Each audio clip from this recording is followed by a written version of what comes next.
महादेव।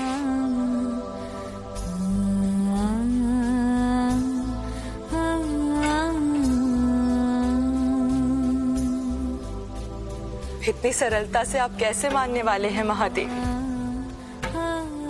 मैं जान गई हूं आप क्यों नहीं आए, क्योंकि अभी मेरी भक्ति अधूरी है। पत्तों को आहार नहीं बनाया मैंने, अपर्णा नहीं बनी अभी। भक्ति की पराकाष्ठा तो आपको प्रसन्न करती है महादेव, और मुझे पूर्ण विश्वास है कि मैं प्राप्त करूंगी प्रेम की उस पराकाष्ठा को, समर्पण के संपूर्ण भाव को अवश्य करूंगी।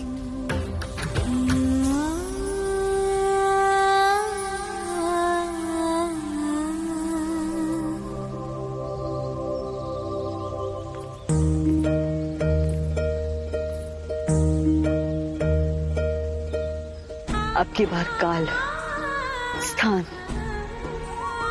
स्वरूप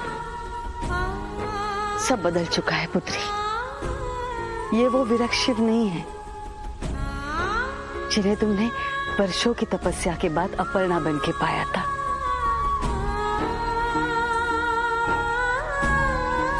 ये शिव तो सांसारिक है, सांसारिक दायित्व के बीच है, और संसार की माया को संसार के नियमों से ही तोड़ा जा सकता है। इस बार तुम्हें शिव को तपस्या से नहीं, नीति से पाना होगा। नहीं मां, मैं ये अपराध पुनः नहीं दोहराऊंगी। आप नहीं जानती मेरे शिव को, मेरे शिव के स्वभाव को। साम दाम दंड भेद ऐसे विकार जहां जन्म लेते हैं, मेरे महादेव वहां से बहुत दूर चले जाते हैं। उन्हें निर्मलता प्रिय है मां, विकार रहित हृदय प्रिय है। ऐसे है मेरे शिव। तो तेरी पराजय निश्चित है पुत्री।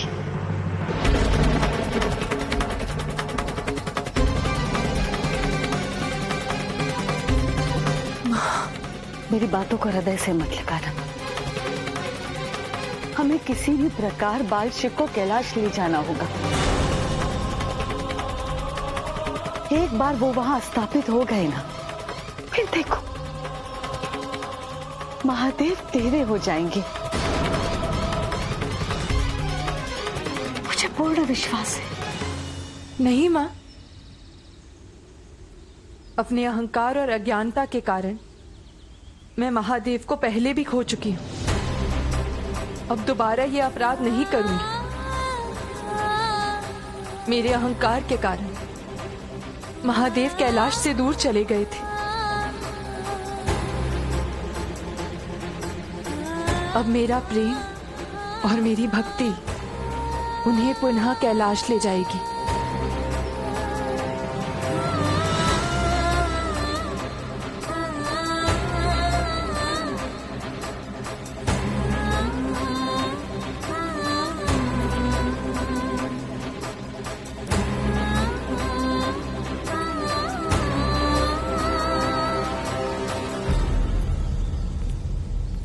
पुत्री, एक नवविवाहिता के रूप में तू जो दुख झेल रही है, उसका निराकरण अब भक्ति नहीं है। तू मेरा भले ना साथ दे, पर मैं बाल शिव को अवश्य कैलाश ले जाने का प्रयत्न करूंगी। तेरी गृहस्थी बसाए बिना तेरी मां के हृदय को शांति नहीं मिलेगी। कौन है ये पागल? हमारे भगवान का अपमान कर रहा है। इसे धक्के मारकर बाहर निकालो। बाहर निकालो, चल बाहर निकालो, चलो।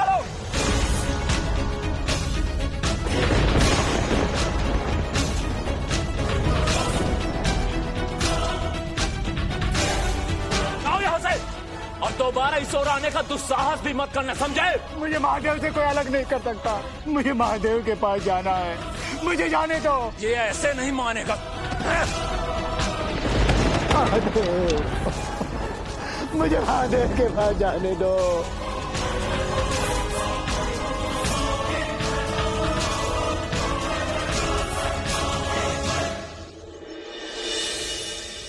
सखी अनुसुईया, अरे तुम, स्वागत है तुम्हारा।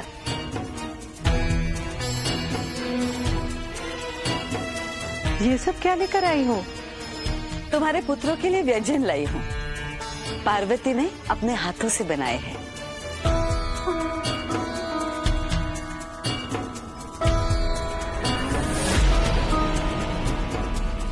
शिव नहीं दिखाई दे रहे? उसका घर पे मन कहाँ लगता है। मुक्त आकाश, नदी, पर्वत, वृक्ष, यही सब भाते हैं उसे। स्वभाव कहाँ बदलता है सखी? हाँ, मेरे विचारों की पुष्टि अनुसुईया ने कर दी। अब मुझे उन्हें उनके प्रिय कैलाश पर पहुंचाना ही होगा। लगता है शिव को आने में विलंब होगा। वो आ जाए तो उन्हें खिला देना। तब तक मैं इन बच्चों को खिला देती हूँ।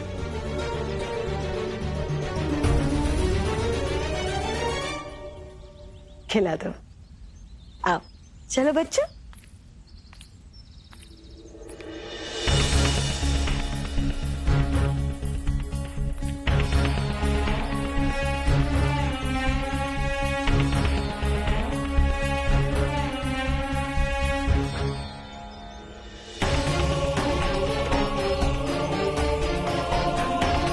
शिव के साथ साथ आप दोनों की भी स्मृति वापस लानी है मुझे।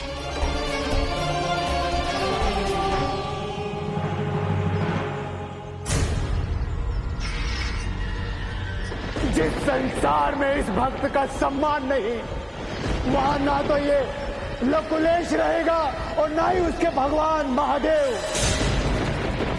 आज से, अभी तो इसी क्षण भक्त लकुलेश और उसके भगवान महादेव दोनों चले जाएंगे समाधि में।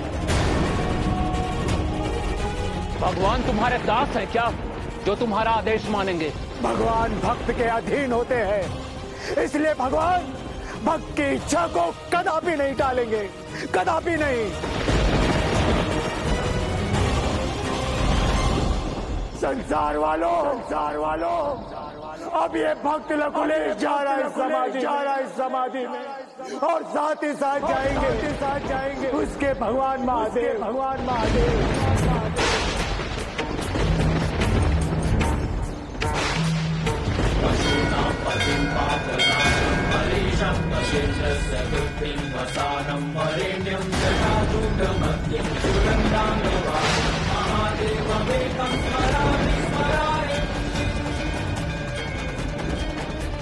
भक्त और भगवान दोनों चले जाएंगे इस विकार युक्त संसार से दूर।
अकस्मात ऋतु में बदला। ये आकस्मिक परिवर्तन महादेव के मन में जन्म लेने वाले एक बड़े परिवर्तन का संकेत है।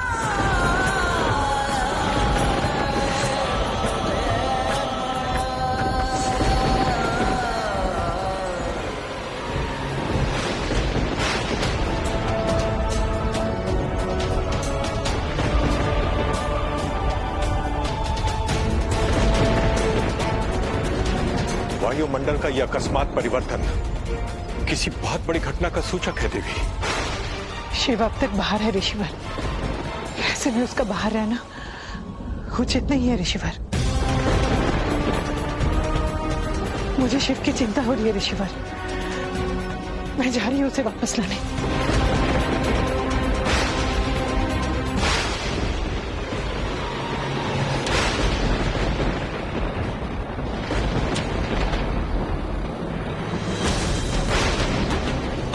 ये क्या है पुष्पदंत? अंबर में प्रभु के त्रिनेत्र की आकृति, इसका क्या कारण हो सकता है? मैं भी अनभिज्ञ हूं ऋषि भृंगी। मुझे इसके भूत को जानने हेतु प्रभु के पास जाना होगा। मुझे महादेव को जाकर देखना होगा।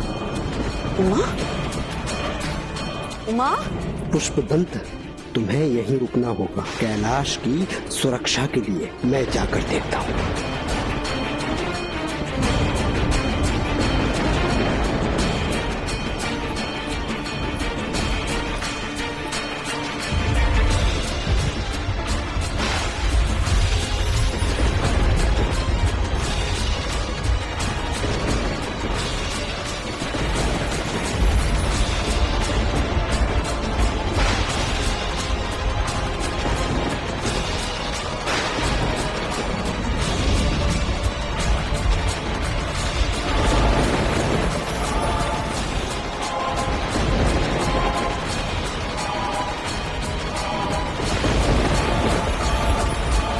रुक जाइए देवी अनुसुया। इस अवस्था में शिव के समीप मत जाइए, अनर्थ हो जाएगा।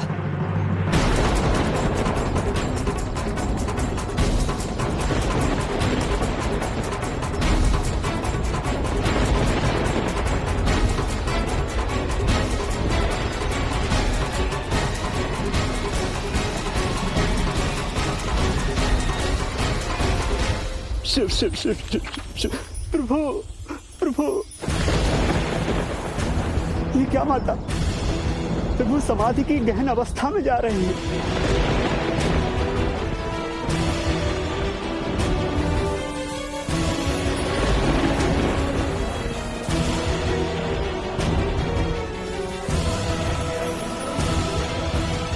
मैं रोकूंगी मेरे पुत्र को समाधि में जाने से। नहीं, नहीं रोकेंगे आप शिव को। ये समय सृष्टि के कल्याण हेतु महादेव के पर ब्रह्मा से समागम का समय है, ऊर्जा प्राप्ति का समय है। आप शिव की समाधि को भंग नहीं करेंगे। एक माता को उसके पुत्र के निकट जाने से रोकने की व्यर्थ चेष्टा मत कीजिए देवी पार्वती। ये मेरी चेष्टा नहीं, ये मेरा आदेश है,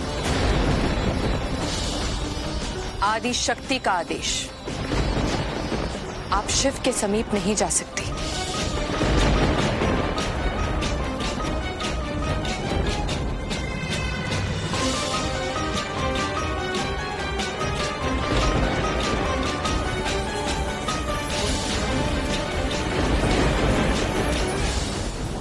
पहले भी मेरी भूल के कारण संपूर्ण संसार पर अंधकार छा गया था।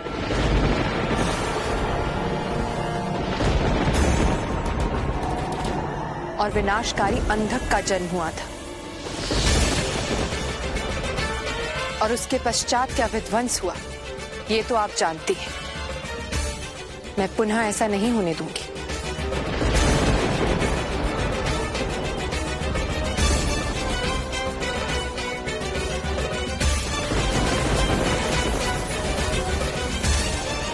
इसलिए आप शिव की अवस्था से दूर रहें।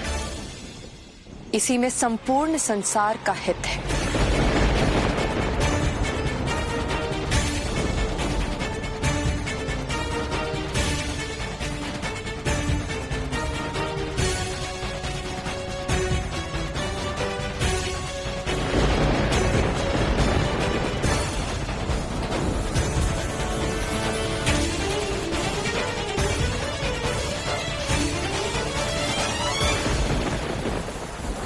एक माता को उसके पुत्र के निकट जाने से कोई नहीं रोक सकता है। मैंने कहा रुक जाइए।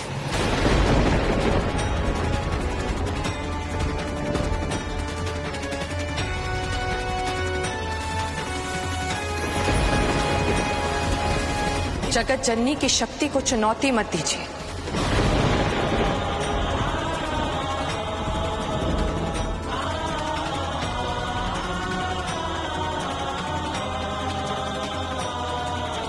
माता पार्वती सत्य कह रही है देवी अनसुईया।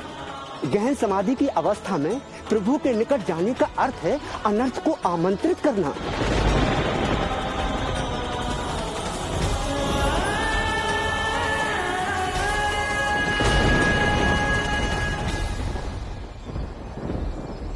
तो आप सब क्या कहना चाहते हैं? मैं अपने अबोध बालक को गहन समाधि में जाने के लिए छोड़ दूं? उसे उस अवस्था से जगाने की कोशिश भी ना करूं?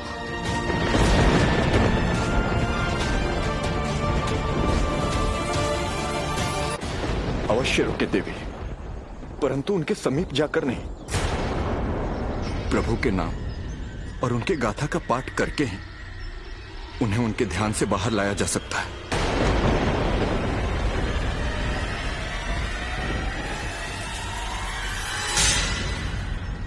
और ये कार्य केवल माता पार्वती ही कर सकती है।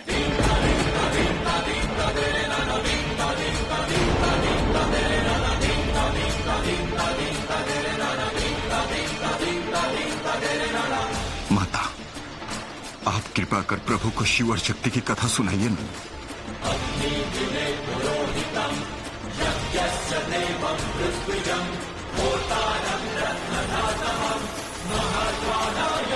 मेरे शिव को ध्यान से वापस कोई कथा नहीं, मेरा स्पर्श ही करेगा।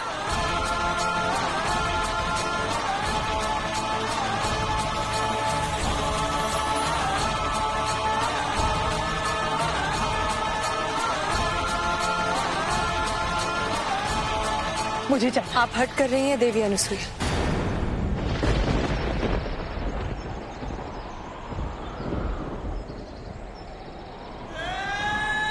आपने पहले भी ये हट किया था और आज भी कर रही हैं। अपनी ममता और स्वार्थ के कारण अपने पुत्र और अपने पुत्र द्वारा बनाए गए इस अनुपम संसार का अहित मत कीजिए देवी अनुसुईया। शिव की इस अवस्था से दूर रहिए।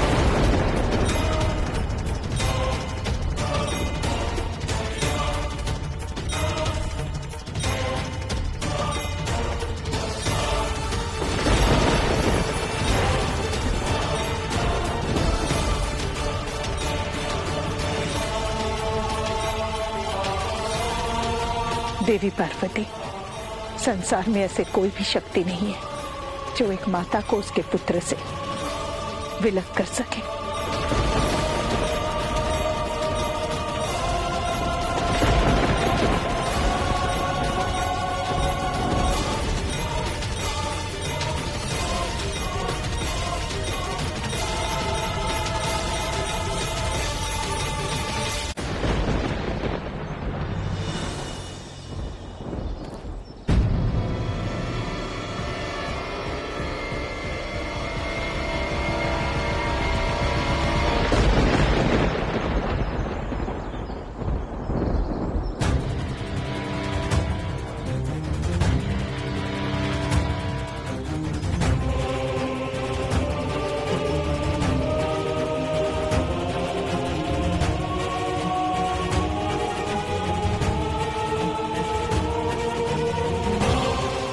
मत जाइए समीप। मान लीजिए देवी पार्वती की बात।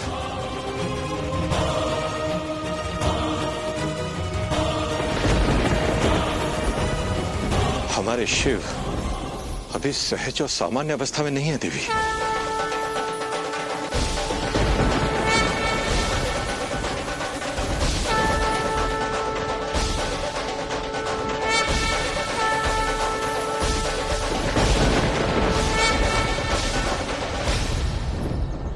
इस समय इनके समीप न जाने में ही सबका हित है।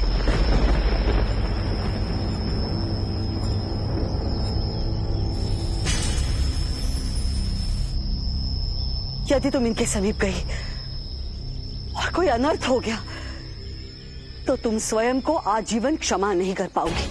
मैं विनती करती हूँ तुमसे, यहाँ से दूर हटो।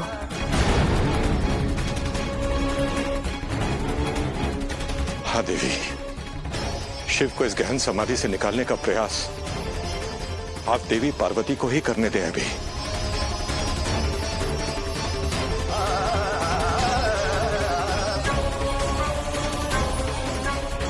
आप जगिए, आइए मेरे साथ।